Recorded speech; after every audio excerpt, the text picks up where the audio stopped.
Welcome online world. This is Likhasa Podcast and this is our episode 2 ng ating pong pag-uusap tungkol sa pag-ibig, pananampalataya at pag-asa. Sabi po ng 1 Corinthians chapter 13 verse 13, once again, may tatlong bagay na nananatili, pag-ibig, pananampalataya at pag-asa, pero ang higit sa lahat, walang iba kundi ang pag-ibig.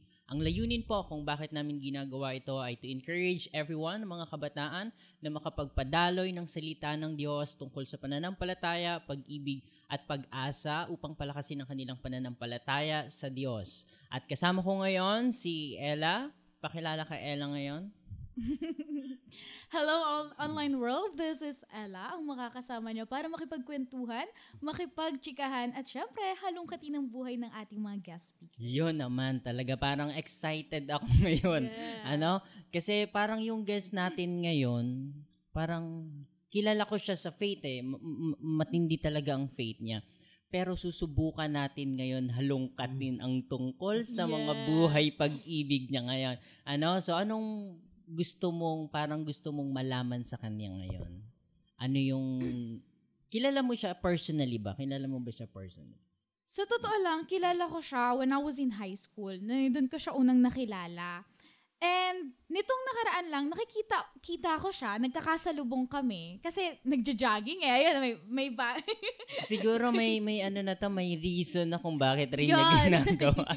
Parang napapaisip na nga rin ako ngayon Ano kayang rason kung bakit nakakasalubong ko yung tao na yun nung mga nakaraan? Wala naman siyang kasamang mag-jogging.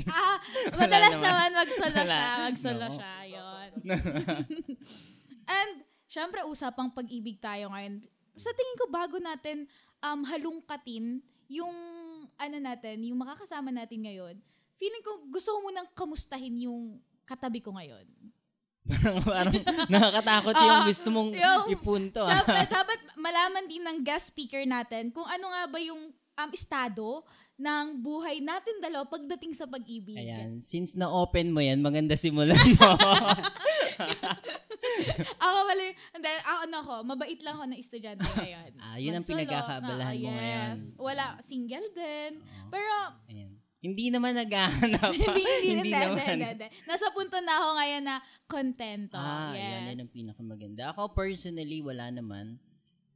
At wala pa. At ang goal ko talaga ngayon, ministry, nasa pagsuserve sa Panginoon at hindi ako naghahanap ng magiging part. For now, hindi pa yun ang goal ko. At yun ang gusto natin malaman kung ganun din ba ang heart ng guest natin ngayon. Kung pare-parehas ba tayo dito?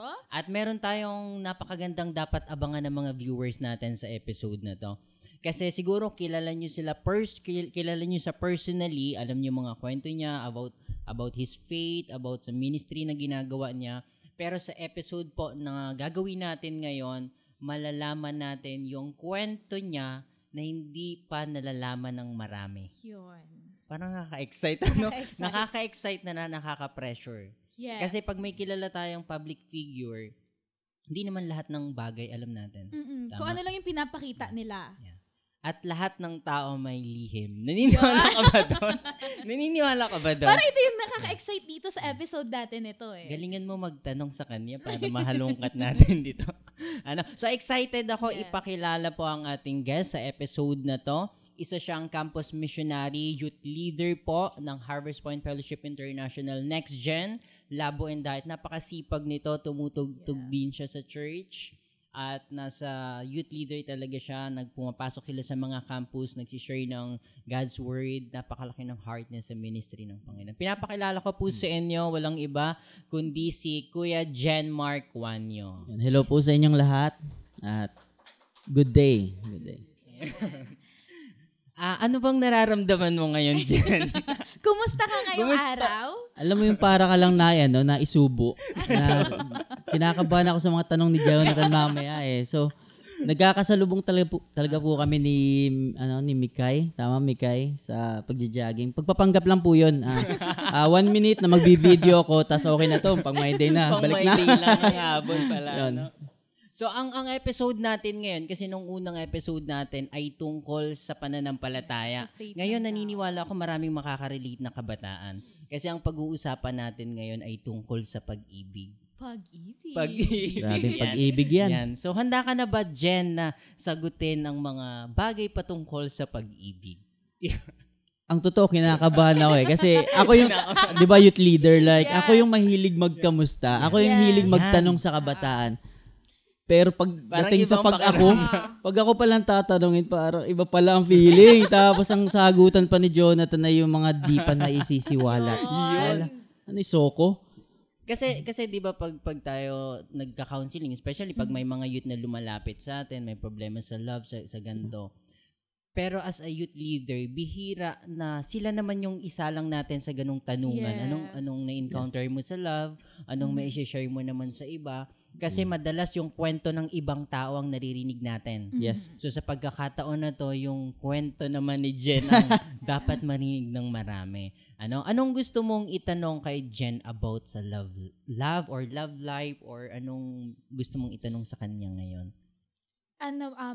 Sa tingin ko, babawan muna natin. Sige.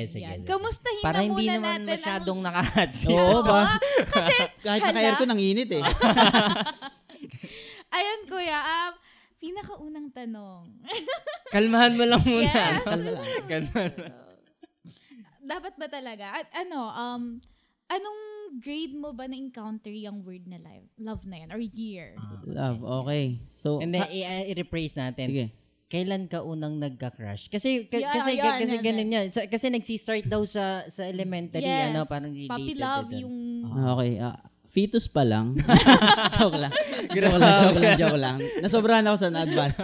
Elementary, ang pagkakaalala ko, grade 5 as in, I think yung... May naramdaman. Naramdaman ko na. Anong nararamdaman mo during that time? Yung excited kang makita siya. ka. Tapos kung mauna lagi ako nun pumasok. So, yung thank you. And sa central po ako ng labo nag-elementary. So, tinitingnan ko agad sa gate kung andyan na ba siya. At pag Yun na. nakita ko na siya, ayun na. Alam niya ba na crush mo siya? Ayun lang. Ayun lang.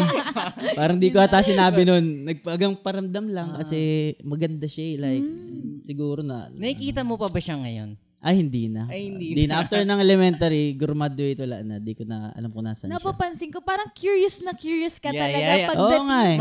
sa love. Maganda yung sinimulan mo Sinimulan mo sa elementary. Kaya halong katin talaga Oo, may high school pa yan, may Yes. college Nako pa. po, tas may level pala ito. Pero kasi faith lagi na pag-uusapan namin. Kaya siguro talagang Kaya na-excite ako kasi curious to. bago to para sa amin ni Jen. Bago sa amin. Talaga. Yes. Ayan. So, kumusta ang status ng heart mo ngayon? Okay, ang heart ko ngayon, ako po ay single. Katulad ni Jonathan, pero baligtad naman kami. Kung siya hindi naisip maghanap, ako napapaisip na Like, Ay, napapaisip. napapaisip na. Like, 27 pa 28 na po ako and kagaya nga nung nabanggit nila, nasa campus ministry ako, nasa youth leadership. So, iniisip ko minsan like, ang ganda kung may katulong ka na. Like, Yun makakasama, talaga ang di ba? purpose. Makakasama ka dun sa pag-handle ng mga kabataan. So, ngayon nagpe-pray. Yun ang nagpe-pray. Nagpe-pray. Yes. Nagpe-pray ka na sana may ibigay si Lord na kapartner mo Yes. sa ministry. Yes. Ito yung tanong kong sunod. Meron bang specific na tao Yung- na pinagpe-pray mo? Yes or no lang, yes or no. Para hindi na masyadong hard. Wala pa naman. Yun. Wala pa naman. Wala pa naman. Kumbaga nandun ka pa lang sa stage na looking for someone at Yes. praying for someone. Nagpe-pray na, Lord, kung sino yung gusto mo para sa Ano akin. yung mga characteristic niyang mga Yan, yung pinagpipray mo, napakaganda. kuya? Ganda yan. Yeah. Sa akin, unang nakikita ko, gusto ko yung marunong mag-serve talaga. Kasi kailangan mong ibaba yung So, sarili mo para leader. sa iba. Like, kaya mong i-sacrifice yung time mo, yung even money, effort, at even yung dreams mo sa buhay para lang sa iba. So yun, isa yung sa tinitingnan ko. Bukod siyempre sa dapat Kristiyano yan. Yeah. So para sa iyo non-negotiable yung dapat Kristiyano dapat to. Hindi pwedeng mahal niya lang si Lord. At tiniisa ba sa standard mo or kino-consider mo yung level ng faith? Yes, non-negotiable siya sa akin kasi parang mahihirapan pa ako magpaliwanag sa kanya ng belief ko or bakit may heart ako para sa kabataan, bakit ko sineshare si Jesus sa kanila sa campus. Pag pag hindi siya, as in, walang malalim na relasyon sa Diyos, parang ang hirap ng relasyon. Paano ang kung, hirap parang seryoso nung parang tanong. ginagrabe mo na ako. Paano kung dumating sa time na in love ka? Oh, Na in love ka, tapos hindi kayo magkapareho ng level ng faith. iyak na lang. Joke lang. Di pa naman ako pumupunta, di pa dumarating sa ganung Kasi hindi ba natin sitwasyon. mapipigilan yung heart natin. Yes. Although may Yes. mga taong pinag-pray tayo, siyempre lalo May nasa youth encounter. siya. Yes. Di ba? Marami kang may encounter na parang Cute to, to, Cute to, kaso bawal. So pwedeng, paano pag nasa ganung stage ka na in love ka sa kanya, pero hindi siya nakakasabay sa level ng faith mo. Kumbaga gusto mo lang siya. Willing ka bang iwan siya? Or anong gagawin mo? Dahil hindi pa naman ako dumadating sa ganyang punto. Pero ang kasi, ang paniniwala ko, mahirap talaga magsabay ang dalawang tao magkaibang direksyon. Yan, amen. So, kung hindi kami magka-level, hindi naman sa magka-level, kumbaga iba ang puso niya or iba yung nakikita pa niya sa life, ano ba yung goal niya, tapos iba yung sa akin, paano kami magtutugma? Paano magiging, sabihin natin strong yung relationship or effective din kami sa aming mga ginagawa. Yun. Pero sadyang may mga tulang hindi magkatugma. Ay, lalim naman nun. Parang iba na. Ang lalim. Itugma na lang natin. Tugma na lang natin. Ipipilit ba? Kasi alam po ninyo, pagdating sa love, napaka-hirap o hindi mahirap. Kumbaga parang dangerous to pag nagkamali tayo ng tao Yes. na mapipili. Naniniwala ka ba na meron lang iisang tao na inilaan para sa atin? Ay, grabe. Madaming dyan na Madaming magugulan para sa iyo lang, based on your personal views. Sa akin, di ako naniniwala na may isang tao lang. Kasi paano kung sabihin natin itong taong ito ay naasawa ko, tapos sabihin natin siya dapat ay para kay Okay. ay di masisira na yung relationship ng napakarami. Kasi nga, dun sa isang yun, nagkamali na, di damay-damay na lahat. So, naniniwala ako, si Lord, nagbigay siya ng instruction kung paano pumili. At hindi iisa lang ang para sa So, para sa iyo, ang binigay ni Lord, hindi yung iisang tao, kundi yung standard sa pagpili ng tamang tao. Ng tamang tao. Para sa iyo naman, Ella.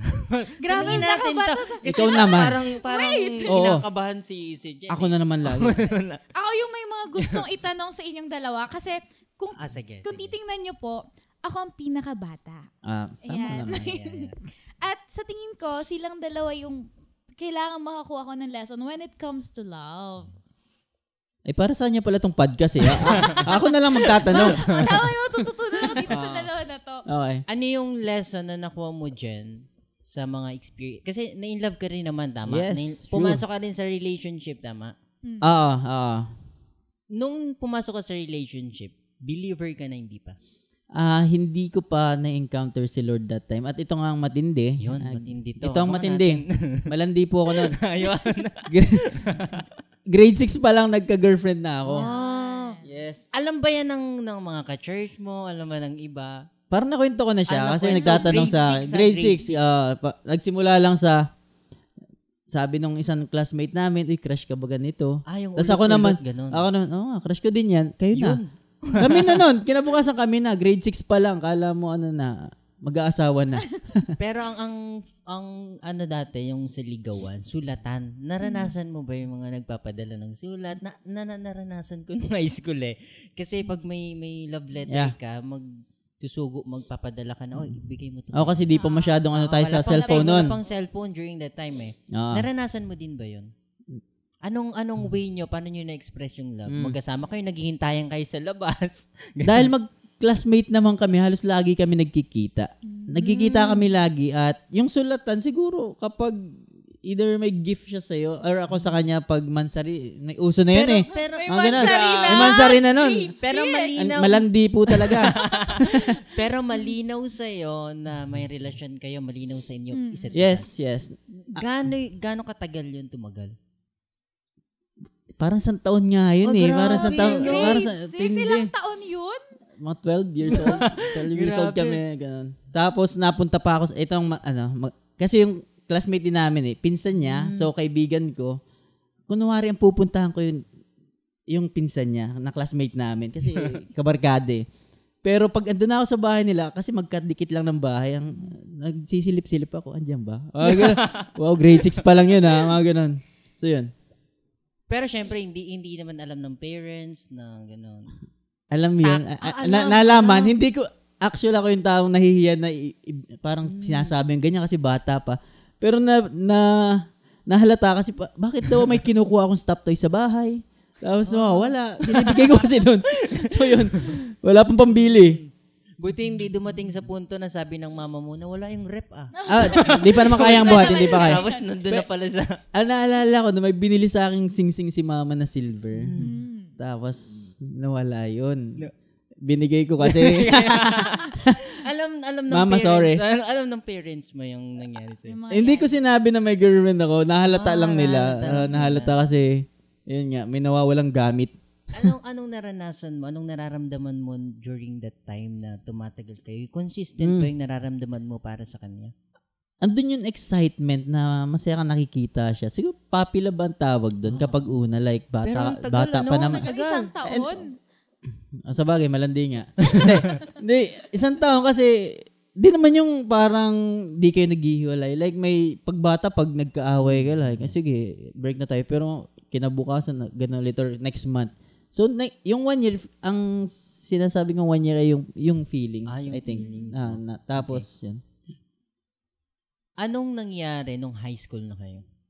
Paano dumating sa punto na, okay, ano na tayo, ayoko na, iwalay na tayo, ganun. Ang pinakamadaling kwento, nagkaiba lang kami ng school. Kaya wala talaga. Normal, di wala nang usapan, ganyan-ganyan. Tapos, nagkaiba na lang gusto. Nagkita na ba ulit kayo? Nagkita ulit kami noon, tapos Christian na ako. Tapos, siniran ko pa siya. Nasa na siya, Pampanga, tama, Pampanga. Single siya ngayon? Oo, I think oo. Parang alam mo, dire-diretso yung tanong mo, sir. Parang gustong-gusto mo talaga halongkatin. Oo, kasi first time talaga po namin to mag-usap na dyan about sa lab. naka-video pa tayo. Grabe. Ay, kuya, nung time na nalaman mong wala na kayo, ano yung naramdaman mo that time? Kasi bilang bata, Yeah. ano yun? Yeah. Paano mo Valid siya? question. Gandang Kagaya nung sinabi ko kanina, mababaw lang yung feeling. So, nung high school, di ba? So, may bagong classmate. Yeah. May bagong crush. May So, bagong crush. Tas di na nga kami nag-uusap. So, parang normal lang na flow na, okay, wala na. Wala na, end na walang formal na, sige, kailangan natin ng closure, mga ganun. Kasi, 12 years old or 13 years old pa lang naman kami nun. So, ang susunod kang na in love high school. High school. Ayo, high Meron school. ba? din. High school. High school Ilang din. tao ang pumasok sa buhay mo? Grabe. Nung high school ka? wait lang. Ilan years sa high school? 4 years. Wala pa naman yung senior high. Wala pa. Tigi-isa. Joke lang. totoo? Joke lang. Pinagsasabay-sabay mo Wait ba? lang. Valid yun kasi hindi pa siya believer nun. Yeah. Di, believer na siya. Sabi Di niya, ba? believer Hindi. na siya. Nagkita. Nagkita. Oo. Nagkita. High school hindi pa. High school di pa, I think, yung legit. Tingin mo ba mas na nagkaroon ka ng interest sa mga babae nung high school ka? Ay, oo naman. Ganyan na pag high school, yung nagbibinata. Tapos may peer pressure pa na kapag alam mong, kapag may relationship ka or alam mo na, may kasabay ka pag uwi, feeling mo pogi ka. Or may dinadala kang bag ng iba. Ginawa ka pang snatcher. Hindi, yun. Tapos, syempre nauso na yung ang cute niya, ganyan. Kailangan ko ng kausap. Tapos, nagkaroon ka ng official relationship nung high school ka? Yun lang, high school. Hindi siya, landi na naman Landi na naman. Parang MU. Pero nag-declare siya na okay, tayo na. Tapos parang tumagal lang 2 months. Kaya landi lang talaga. Hindi ko naranasan yung mga katulad ng iba na nagtagal ng 4 years, 2 years. Pero na malalim ba yung pagmamahal na binigay mo sa kanya? Doon sa sinasabi kong 2 months, hindi. Pero yung na-in love ako, naka-MU siya. Mga 1 year din yun. Grabe. Halos 1 year pa lang limit ko lang eh. Yeah. Kasi merong part sa love na merong isang pinakamasakit daw pagdating sa pag-ibig. Yung tao na nasa isip mo pa, pero yung kamay hawak na ng iba. Nananakit ka naman eh. Grabe. Nananakit ka naman. Gusto ko lang naman. Kasi gusto kong itanong kay Jen kung gaano kalalim yung pagmamahal na binigay mo sa kanya. Kasi ang sakit nun, na nasa isip mo, nagstay sa isip mo, pero yung kamay hawak ng iba. Parang ganyan nga yung nangyari. Like, alam mo, gusto ko siya eh. Pero hindi nag-work kasi hindi, sorry. Sige. Di nag-work pero, di nag-work kasi nga, 2 months 2 months lang hindi yan, iba, yung 2 months, yun yung landian so lang na, na-inlove ka pa talaga after yung that? KMU lang, like, di siya nag-work kasi magkaiba ng ugali. Tapos, siloso daw ako So, ayaw niya na ng siloso, nakakasakal daw. So, tama naman nata. Kaso nga, ganito ang story. Siya kasi parang pinakamaganda sa room. Tapos halos lahat ng classmate ko na lalaki. May kahit gusto sa kanya, ganun. Kaya pa, ako naman, normal na atang nagsiselos, ganun. Oo. Tapos yun, na-catch up after 6 months, mga ganun, 1 year. Then 4th year kami, nagkagusto naman talaga sa kanya yung kaibigan ko.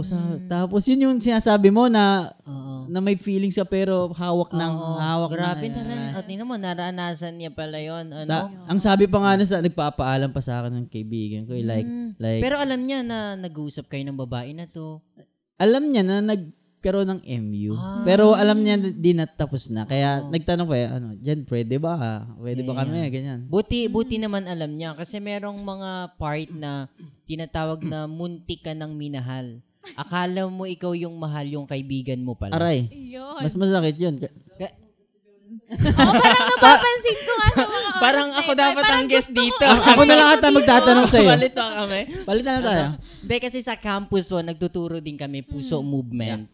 Kaya nakaka-relate ako doon sa mga kabataan ngayon kasi galing ako sa maraming painful experiences pagdating sa love. Alam At ko yan. gusto kong halongkatin kung may pagkakataon na same kami ng experience ni Jen na naranasan. So sabi niya na nangyari din sa kanya yung ibang part na yon na buti doon nagpaalam kasi parang sa lalaki magkaiba. Saka lang yun nagbibinata. I think hindi pa yun yung malalim na katulad nung sa'yo na story. Parang papunta na sa akin. Ako Parang kailangan bahala. na ba natin Ida-divert ko to. ilipat ito? Yeah. So, dumating ba sa punto na nakipag-away ka para sa isang babae? Oo nga paisip ako dun. Parang hindi pa naman. Kasi ako yung tao na kapag ayaw mo sa akin, hindi ko pa pipilitan yung sarili ko. Para naman nababawasan yung value ko nun. So, hindi ka naghahabol sa isang tao? May hinabol ka na bang isang tao? Nagkaroon. Parang na kinakabahan si Ella. Alam mo, parang hindi, gusto ka parang ata ano na to, parang iba na yung atmosphere natin. Grabe na yung pagtitig. Para may gusto mo talagang halongkatin May gusto siyang malaman. Oo, talaga. Kinakalkal hanggang Grabe bituka. yung curiosity niya sa'yo. Okay. So kung dumating na sa ganung May hinabol ka na ba? I think ito na yung after college na. Like Christian na ako. Tapos na tayo sa high school. Yes. Okay. Dito na tayo sa college. So college. After college at Christian na ako tapos ito believer din naman siya. Believer din siya. Okay. So himayin ko lang muna. Sige, ito na. So na-in-love ka, believer ka na nun.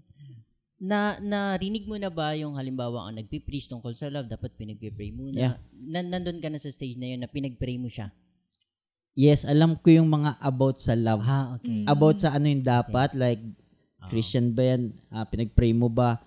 Tama ba yung heart niya? Alam ko na yun. Kaso nga kapag ang puso, tumibok. Yeah. Minsan ang hirap din Ang hirap din sundin yung tama. Yeah. Kaya yun ang natanong ko sa kanya nung una kasi katulad ng sabi niya ngayon, pag na-in-love tayo, minsan hindi natin napipigilan. Yeah. Yes. Kaya for example, na-in-love ka, tapos dumating sa punto na, ay, di pa pala to mature pagdating sa faith. Willing ka ba na iwan siya? Yun ang ginawa ko. Yun ang masakit na ginawa. Like, kumbaga MU kayo, nagmamahalan na kayo. yes, malinaw sa isa't isa na gusto namin yun. Gusto namin ng isa't isa tapos nasa same church pa nga So, grabe. Binubulgar mo talaga. Ang ganda. Grabe, Yun ang pressure. gusto ko. Yun talagang gusto kong marinig yung mga nakaintriga. ganda. Pressure. So, yun. Tas, ang ano din ang tawag dito, complicated din itong relationship na ito. Kasi nga, yung babae na yun, may gusto din yung kaibigan ko. As in, nasa close friend kami. Yung circle of friends, yung sa lalaki. Like, kaya ako nung una, yun ang isang pinag-iisipan ko, tama ba itong nararamdaman ko? Ba't parang naging crush ko siya? Gusto ko, gusto ito nung kaibigan ko. Yeah, parang ang ganda nun na paano kung yung gusto mo, gusto rin ng kaibigan mo? Iyak na lang. Handa ka bang magparaya sa kanya o ipaglalaban mo yung pag-ibig mo para dun sa taong mahal mo? Yeah. Hindi malalim Ang bigat. Mabigat. So, Anong naging decision mo? Una, pinag-pray ko talaga. Tapos, sabi ko, ba't di nawawala? Gusto ko ba talaga to, Lord? Hanggang sa, yun na nga, nagkausap na. Tapos, yung kaibigan ko, nalaman din niya. Tapos, yes, nagkaalaman. Tapos, nagkausap din kami ng kaibigan ko. Jen, ganito. Kasi, nung nalaman ng kaibigan ko, kasi, din ako ginawa kong, yung picture nung babae na yun, nilagay ko sa keyboard ng cellphone, yung picture niya. So, one time, may outing kami ng mga high school friends, ganyan, high school classmate. Tapos, nakiki-chat yung kaibigan kong yun na lalaki. Tapos sabi, pa-chat niya dyan. Tapos, di ko alam yun. Yun picture nga pala niya, nung babae. Yung nailagay ko. Tapos, di ko alam yun. So, ang nangyari, nalaman niya, chinat nung kaibigan ko lalaki, yun na nga, yung babae na nagugustuhan namin na, uy, anong meron sa inyo ni Jen? Anong meron sa inyo ni Jen? So, kinabahan na siya, kinabahan na yung girl, yung gusto namin, na, uy, Jen, alam na, parang ganyan, bakit ganyan? Nakalihim pala to. Okay, Yes. Yan yung parang nakikita ko. Wait, si girl ba may gusto din sa kaibigan mo? Si girl ba may gusto din sa'yo? May sabay? na-open bang ganon? May mga ganun Sila part. talaga ang unang, nagka-MU. Yun ang yun. Kaya yun ang din sa akin na, bakit ko ba, parang aamin. Hindi naman siya, kumbaga masasabi nating asinto. Kumbaga, nasa stage pa lang sila ng Pero yung time na yun, matagal na, like, nagkagustuhan sila, pero nawala din. Kasi high school pa yun. High school pa. Pero, sa group of friends namin, alam namin na, alam mo yun, silang dalawa ay in denial lang sa isa't isa na, di na namin gusto, ganyan-ganyan. Kaya yun, isa yun sa naka-apekto na, kaya, Lord, tama ba to, Lord? Kasi, nagmi-ministry ka na ba nitong mga time na to? yes. Nasa na ako, Next Gen Labo, wala pang Next Gen Diet nun. At, alam ko nga ang about love. Kaya doon ako na, Lord, tama ba? Tapos, ang nangyari ito na, so, yung kaibigan ko lalaki, nag-amin na may gusto pa rin kita doon sa girl. Kaso nga, ang alam ko, binasted. So, kasi si Jen na ang mahal ko. baka. So, ang nangyari, binasted. Tapos ito, nag-chat sa akin yung kaibigan kong yun. Jen, usap tayo. Tapos nag-usap kami sa Bonox. Alam ko na to. Tapos nung kinakausap na nga, ang sinabi niya sa akin, Tol, di ko alam kung a-approve or susuportahan ko kayo. Yun lang. Di ko alam kung susuportahan ko kayo. Kasi ngayon, sinabi naman niya, alam ko masakit pa sa akin ngayon. Kaya siguro baka ngayon lang na hindi ako approve, di ako susuporta, pero nilinaw niya lang sa akin. Tapos ako naman, nagigets kita, Tol. Alam ko yung feeling. Kaya, para din sa kanya, sabi ko, sige, magwi-wait ako. Sige, kahit 1 year. Basta alam ko lang na okay ka. At yun. Naging okay naman siya after, I think, 3 months, 2 months. Tapos nakakasama ko nga siya sa Bible study. Pagpunta dun sa classmate namin ng high school na, sabi ko, may sakit ito, puntahan natin Bible study. Saka, nung nangyayari yun, then yung kaibigan ko lalaki na gano'n kami, kumain kami. Sabi. Tapos, after ilang months na ito sabi niya sa akin, Jen, I think wala nang sa business ko yung about sa inyo. Kaya kung gusto mong i-pursue, okay lang. So yun na doon na nagsimula. So naging official kayo? Ay hindi. Hindi kasi rin. nga ito, nasa ministry ako, tapos alam kong hindi pa siya nag-grow as hindi pa matured. Ako rin naman, alam kong hindi pa ako matured nun. So, ang alam kong gawin, mag-wait at ipag-pray. Kaso nga yun yung point ko na sinasabi mo lang, pero iba yung label. Walang label, pero ginagawa niya yung, alam mo na, like, good morning, ganyan, or I love youhan pa. So, doon ako nagkamali. Gaano katagal yun nangyari? Gaano katagal? I think sabihin natin mga 5 months. 5 months. Tapos yan. after nun, may official ba kayo? Parang, ayaw ko na, malaya ka na, pinalaya mo ba siya?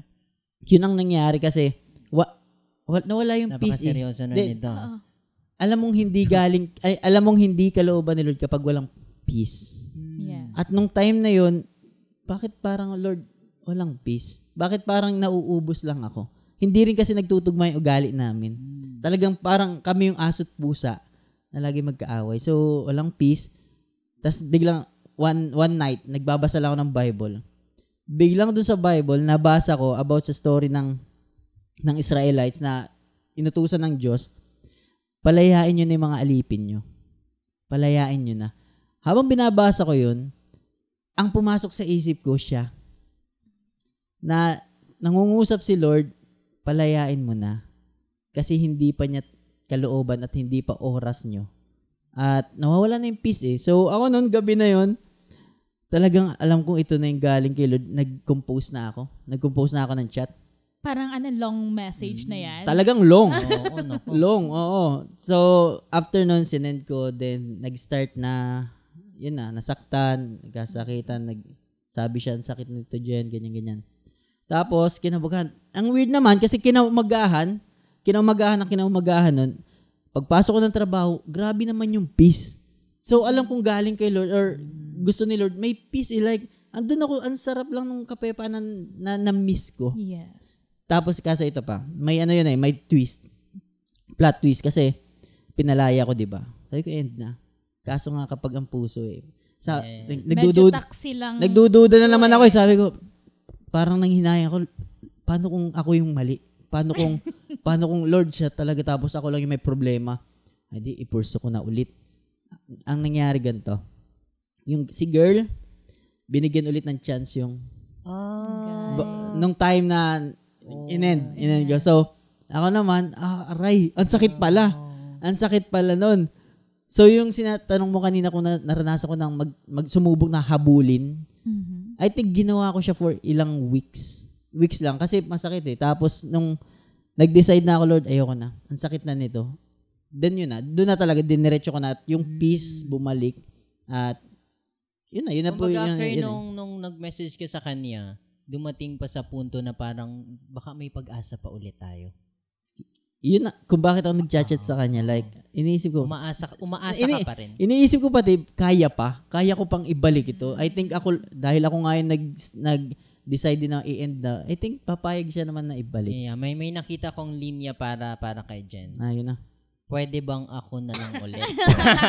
Kanta ba to? Ito naman, gusto naman kitang tanungin, sir. Hindi ako ang guest. Kasi gusto kita tanungin, gusto ko malaman sa'yo, kung meron ka bang sitwasyon na katulad ni Kuya John Mar, na yung bagay is, alam mo na pinapalet go na sa'yo, pero gusto mo pa rin siyang i-grab. I-keep. May ganun ka bang sitwasyon? Sa akin, maraming pagkakataon. Maraming bagay, maraming tao ang matagal kong pinanghawakan pero pinapaiwan na sa akin ng Diyos. Kasi matigas din ulo natin eh. Aminin natin, madali tayong ma-inlove, malambot ang puso natin pero matigas ulo natin. Yes, tama. Aminin natin yan, especially sa mga kabataan. Kasi ang sinusunod natin, yung gusto natin, madalas hindi ang gusto ng Diyos para sa atin. Yung tanong ni Ella, maraming pagkakataon na ayaw ko bitawan yung pinabibitawan sa akin ng Panginoon. Kasi mahal mo eh. Yeah. Ang hirap bitawan ng taong mahal mo. Ano yung naranasan mong consequence nun? Nagsasuffer ako. Wala akong peace of mind yung sinasabi Walang mo. kapayapaan, di ba? Yeah. But masasabi ko na ako na lang ata may gusto nito. Ayaw na ng Diyos to para sa akin. So darating sa time na madudurog ka ng sarili mong lason. Papatayin ka ng sarili mong pagnanasa. Maling pagnanasa, yun ang sisira sa'yo. Tama. Kasi hindi yun ang gusto ng Diyos para sa'yo. Meron siyang magandang plano eh. So, anong lesson na nakuha mo about sa mga past experiences mo? Ang nakuha kong lesson talaga, hindi mo kailangan ipilit kapag galing kay Lord. Yes. Tapos, ang galing kay Lord the best, at ang galing kay Lord may kasamang kapayapaan. As in. May kasamang. Kaya nga, sa mga kabataan dyan na pinipilit, kasi gusto mo, mararanasan mo lang yung pain. Kasi kapag yan galing kay Lord, di mo na kailangan ipilit eh. Magugustuhan ka din niya. Yes. Kasi isipin po ninyo to. Kung masakit na ma-inlove sa tamang tao, paano pa kaya sa maling tao? Tama. Yes. Pwede tayong ma-inlove eh. Kahit sabihin natin na sa tamang tao na tayo, masasaktan pa rin tayo. Pero paano kapag dumating sa punto na binigay mo ang lahat ng meron ka sa taong akala mo siya na hanggang dulo, pero at the end of the day, hindi pala kayo ang magkasama. Mas masakit yon. Masarap sana masaktan kung nasa tamang tao eh. Na, Lord, ikaw nagbigay nito eh. Kumbaga parang alam mo kung sino at ano yung pinaglalaban mo. Sabi nga, hindi lahat ng sugatan tama ang pinaglaban. Kaya yung pain, tama naman na part siya ng love. Kaya hindi ka pwede magmahal tas ayaw mong masaktan. Part siya eh. Pero piliin mo kung kanino. Paano mo masasabing tama yung taong pinaglalaban mo? Paano ko masasabi kung tama? Ang hirap nun ah. Wait. Kapag magaling sa Lord, kailangan mo pang ipaglaban. Yeah. Yun. Yun. O, di ba? Yun, I think ganda. yun na nga yung pinupunto kanina, kapag galing kay Lord, I think Hindi na hindi mo kailangan, ipilit. Yes. Kung yung ipaglaban, I think yung commitment nyo everyday. Yeah. Possible yun, di ba? Okay. So, paano malalaman kung tama, kung sino yung pinili mo, kapag ito po, kung asawa na? Yeah. Yes. Kasi yung iba, iniisip, may right one nga ba? Paano nga kung nag-asawa ka, tas di mo na kasi pwedeng isipin na may right one na iba pa. Kung sino yung inasawa mo, yun na yung right one. At ikaw dapat yung maging right one para sa kanya. Yeah, yun tama yun. Nagustuhan ko yun, Jen. Kasi minsan naghahanap tayo ng tamang tao. Pero hindi pala tayo nagiging tama para sa kanila. Kumbaga, naghahanap ako, gusto ko ng mabait, pero hindi naman ako ganon. Naghahanap ako ng mature, hindi naman pala ako ganon. Gusto ko ng taong mapagpatawad, hindi naman pala ako ganon. Bago natin hanapin sa ibang tao, Ikaw muna dapat. tayo muna. Ikaw muna dapat. Dapat makita muna Para di naman kawawa yung partner mo, di ba? So sa mga na-experience mo ngayon na about love, ano yung mga nakikita mong isang problema na ni-encounter madalas ng mga kabataan ngayon pagdating sa pag-ibig? Okay. Sa akin, akala ko di ba ang sa atin ang advice, kapag ikaw nagkabataan or nag-aaral, estudyante, mag-graduate ka muna. Ako naman nun, okay, sinunod ko siya medyo. Kasi nga nakipaglandian I think hindi pa rin siya, I think yung justifiable na sinunod ko, nag-graduate muna ako tapos walang love life. I think wala lang label. Pero may times nun. Pero hindi naman throughout nag-aaral ako ganun lagi. Pero ang point ko ito, kala ko, pagka-graduate ko, may trabaho na ako, ready na ako. Baligtad. Nung graduate ako, nagtrabaho ako, dun ko na-gets na okay, ang dami ko pang kailangan gawin at ang sarili ko hindi pala ready. Kahit may pera ka, hindi porket may pera ka, ready ka na sa relationship. Nag-gets, ngayon, 27, and I think nag-mature na. Ngayon, pwede kong sabihin sa kanila, ready na ako. So, ready yun. ka na. Ayan. So, yun kasi ang akala ng marami pag may work ka na, may ganito ka na, okay ka na. Pero ang isa sa pinakamahalaga when it comes to relationship, yung heart natin, tama ba? Tapos yung emotional, spiritual, and even physical maturity, mahalaga yun Kasi kapag hindi ka emotional, matured, I think baka nagkakasakitan lang kayo, toxic ang relationship. Kaya mahalaga, pag pumili ka, una, alam mo sa sarili mong okay ka din kasi kawawa naman yung partner mo. Parang kung siya yung bubuhat, tapos ikaw yung pabigat, maganda yung pareho kayong pumapasan. Naniniwala ka ba na love is give and take? Give and take. Okay, love sa akin, para sa akin is ikaw yung nag-give. Hindi mo i-expect na mag-take.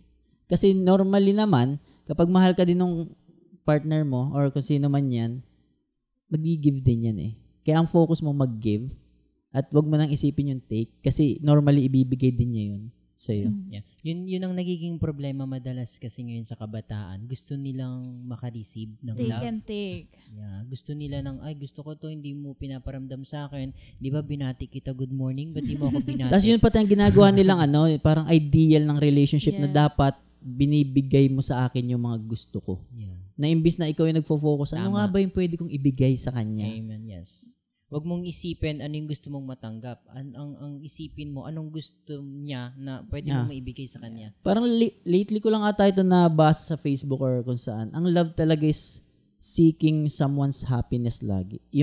Siya yung mapasaya. Yeah. Siya yung mapasaya. Kasi ngayon sa panahon ngayon, ang laging tanong natin, paano ako magiging masaya? How can I be happy? Pero ang love, paano ko siya, alam mo yun, mabibuild up, mapapasaya, i-give yung kaya ko sa kanya. Ngayon kuya, over the years, naranasan mo na yung mga yan.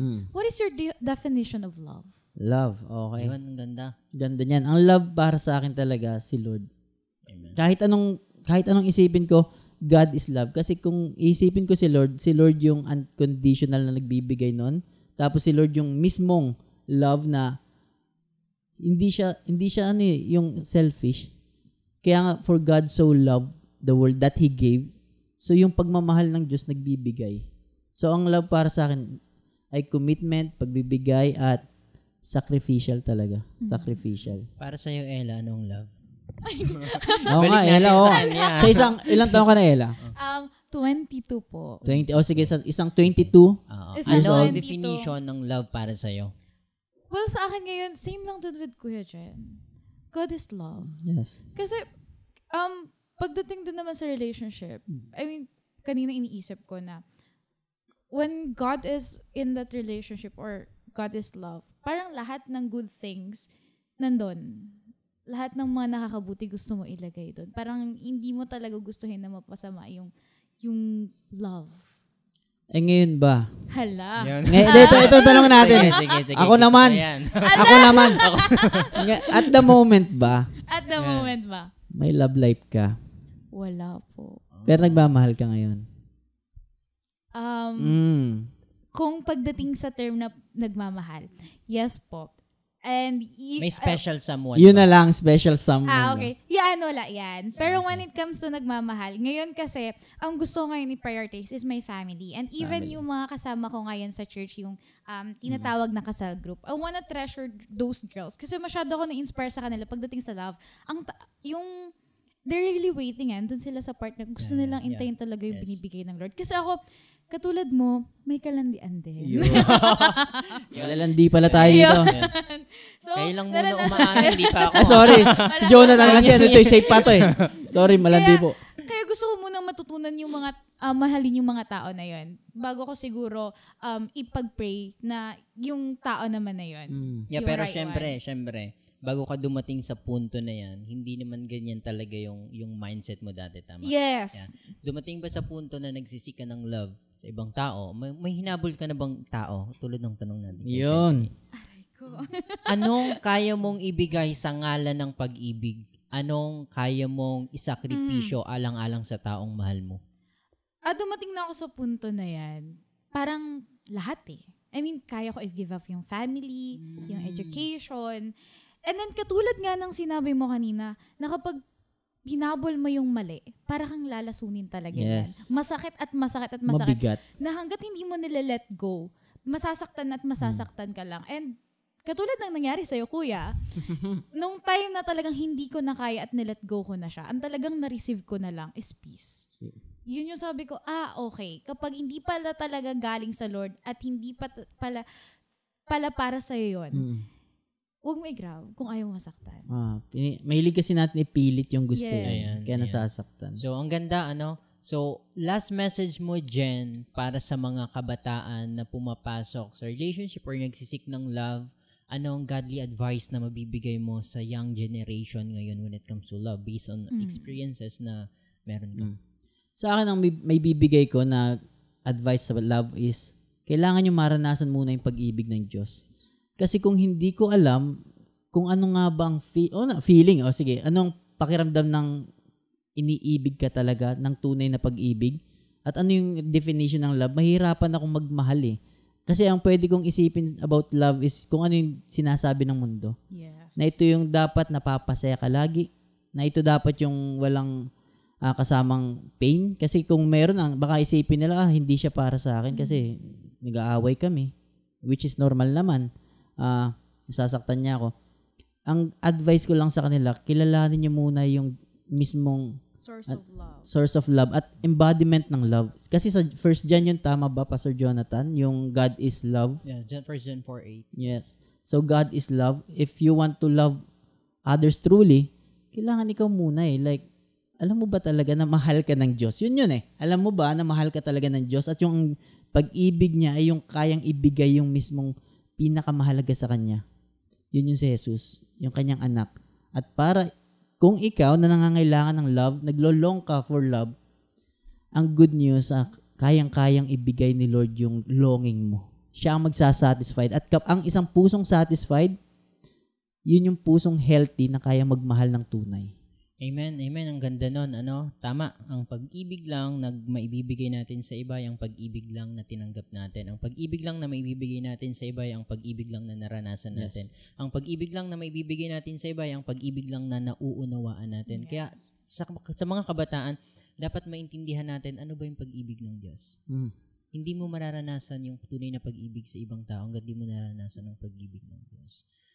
So maraming salamat dito sa podcast natin na to, sa episode na to. Ang dami nating natutunan. So kailangan, sabi ni Jen, matuto tayong yung mag-wait din. Mag-wait. Wag ipilit. Wag natin ipilit. Kasi ang tamang tao hindi mo kailangan habulin. Tama. Yes. Gugustuhin ka rin. Yes. Magugustuhan ka ng tamang tao doon. Ayan. So ngayon, katulad ng palagi nating ginagawa dito sa Likasa podcast natin, ginawa natin nung episode 1, kung merong dalawang salita kang naiisip base sa lahat ng napagkwentuhan natin ngayon, ano yung dalawang salita na kapag pinagsama natin, meron tayong isang salitang mabubuo parang katulad ng likhasa? Ano muna yung unang salita na nakikita mo? Pagsuko Pagsuko. at pagsunod. Pagsuko at pagsunod. Si Ella magaling dito. Parang hirap nun Ayan. Pagpag daw. Pagsuko at pagsunod. Ayan, Oo nga na ba? pagsuko. Para madali, Kasi minsan kinukuha natin simula nito tapos dulo nun. Kunin natin Pagsuko. pareho ang simula. Simula at Pagpag. Yan, ganda. pagsunod. Pag sinabing pagpag, Parang para pagsud. para sa likhasa, ang ibig sabihin nun ay Suko pagsuko at at maganda. pagsunod. Pagpag. Yun ang sarili nating terminology dito. Okay, Ang pagpag. ganda ng term na yun na pagpag. Yung akala mo, tapos na. Okay. Kasi, di ba, ang pag is like the food na tapos na kainin. Yeah. So, parang, okay na, binitawa mo na, sinuko mo na eh.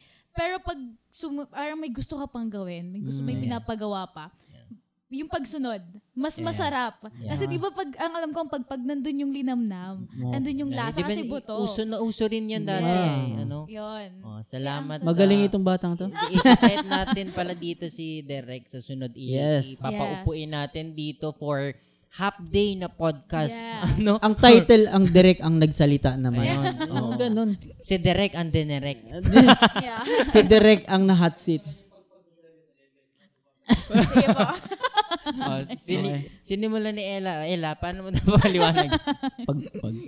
Pero bago tayo mag-end, gusto kong ikwento din yung nakwento ko sa inyo about love na mag-asawa. Kasi nakita ko yung love eh. Although you are praying right now for the right person, dapat maintindihan muna natin to. Gusto kong ikwento to sa inyo para sa lahat ng viewers natin. Merong mag-asawa, plano nung lalaki na makipaghiwalay na siya dun sa asawa niyang babae. So, nag-set siya ng meeting. Sabi niya, magkita tayo sa gantong resto. Ito yung gantong oras. So, excited yung babae kasi akala nila magdi-date lang sila. Pag upo ng babae, ang sasabihin pala nung lalaking asawa niya, may kipaghiwalay na ako sa'yo kasi meron na akong iba. Yun. Iiwanan na kita, magsasama na kaming dalawa. Ang sabi nung babae sa kanya, nung asawa niya, alam ko matagal na.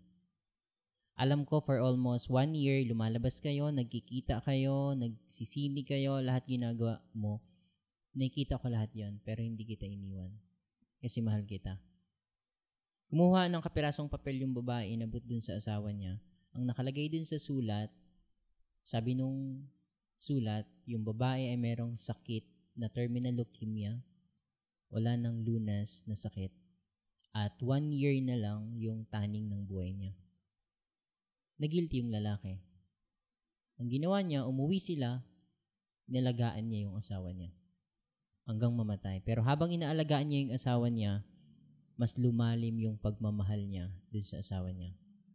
At nung namatay yung asawa niya, hindi na siya nag-asawa ulit. Iniwan niya yung kabit niya. Anong lesson na makukuha natin? Yung tunay na pag-ibig ay handang tumanggap sa kabila ng karumihan, kasalanan na meron tayo. At handang ibigay ang kanyang buhay para sa taong minamahal niya. Walang ibang gumawa kundi si Jesus. Binigay niya ang kanyang buhay para sa atin, para sa ikapagpapatawad ng ating mga kasalanan. Kaya't kung hindi ka pa nakakaunawa o naiintindihan ng lubos ang tunay na pag-ibig ng Diyos, delikado kung papasok ka sa pag-ibig o relationship. Kasi masasaktan at masasaktan ka. Dapat maintindihan mo yung love ng Diyos.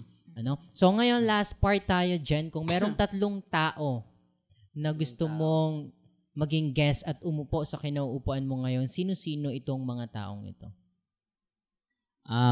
Una si Pastor ER. Pangalawa, si Alvin yung handle ko. Maganda ang kwento nun. At pangatlo, si Ate Christine Liwanag.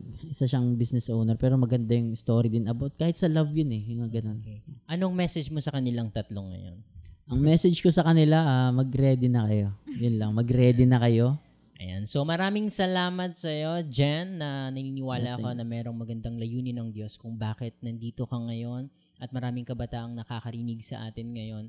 So God bless po sa lahat ng viewers natin at naniniwala ako by the grace of God, maraming tao, kabataan ang maabot ng platform na to at maraming episode pa ang mangyayari dito sa Likhasa. Ikaw, Ella, may gusto ko bang sabihin? Last message mo sa mga viewer natin? Ayan, abangan nyo na lang mga susunod na episode dahil alam ko na marami kayong matututunan. Yes. Yes po, at invite mo naman sila, Jen, na i-subscribe ang ating Likhasa. Okay. So, ini-invite ko kayo kung gusto nyong madaming mga deep talks about life, faith, and hope. Tama ba? Dito nyo yun mapapakinggan at makikilala nyo yung mga wonderful na mga tao. So, yun, like and subscribe sa Likhasa. Yan. God bless po sa inyong lahat. Pagpalain kayo ng Panginoon. Thank you po. Thank you, Jen. Thank you. Sa